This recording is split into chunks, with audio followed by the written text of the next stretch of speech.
Good morning class 8. How are you today?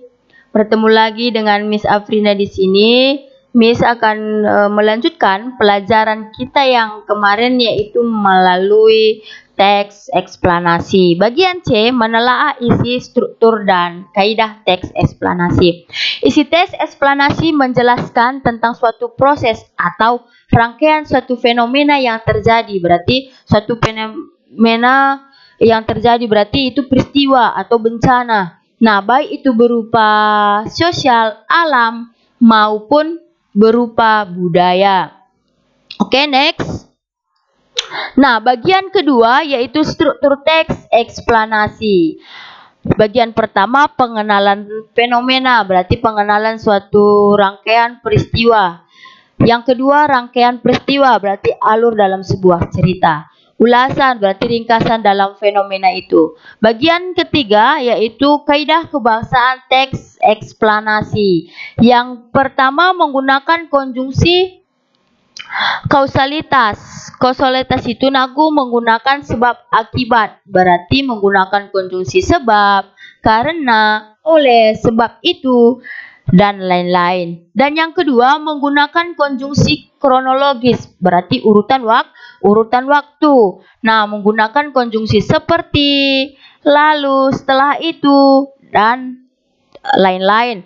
Oke, yang ketiga, menggunakan kata benda yang merujuk kepada jenis fenomena, berarti yang merujuk kepada suatu peristiwa. Oke, yang ketiga, menggunakan kata teknis, berarti peristilahan sesuai dengan topik yang dibahas, bukan lari dari topik. Oke, next. Dia menulis teks eksplanasi. Yang pertama, menggunakan pola-pola pengembangan teks eksplanasi, berarti menggunakan pola kronologis dan kausalitas, menggunakan urutan waktu dan sebab akibat. Yang kedua, menggunakan langkah-langkah menulis teks eksplanasi. Yang pertama, kita harus terlebih dahulu menggunakan suatu topik.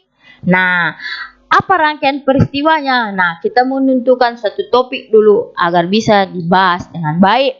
Oke, yang kedua, menyusun kerangka teks, berarti pengembangan suatu topik itu tadi. Nah, setelah kita menentukan topik yang bersifat aktual atau fakta, nah, kita harus menyusun kerangka terlebih dahulu, yaitu menggunakan rincian-rincian yang lebih bagus lagi. Oke, yang ketiga, menggunakan bahan, berarti menggunakan bahan yang berupa fakta atau pendapat melalui para ahli. Nah, dia mengemukakan tentang kejadian dan sumber yang terdapat dalam suatu fenomena itu. Oke, yang terakhir, mengungkapkan kerangka yang telah menjadi teks eksplanasi secara utuh, berarti mengungkapkan kembali kerangka yang sudah kita lakukan tentang suatu eksplanasi atau cerita eksplanasi yang bersifat utuh, yang sudah jadi ceritanya. Nah, seperti itu.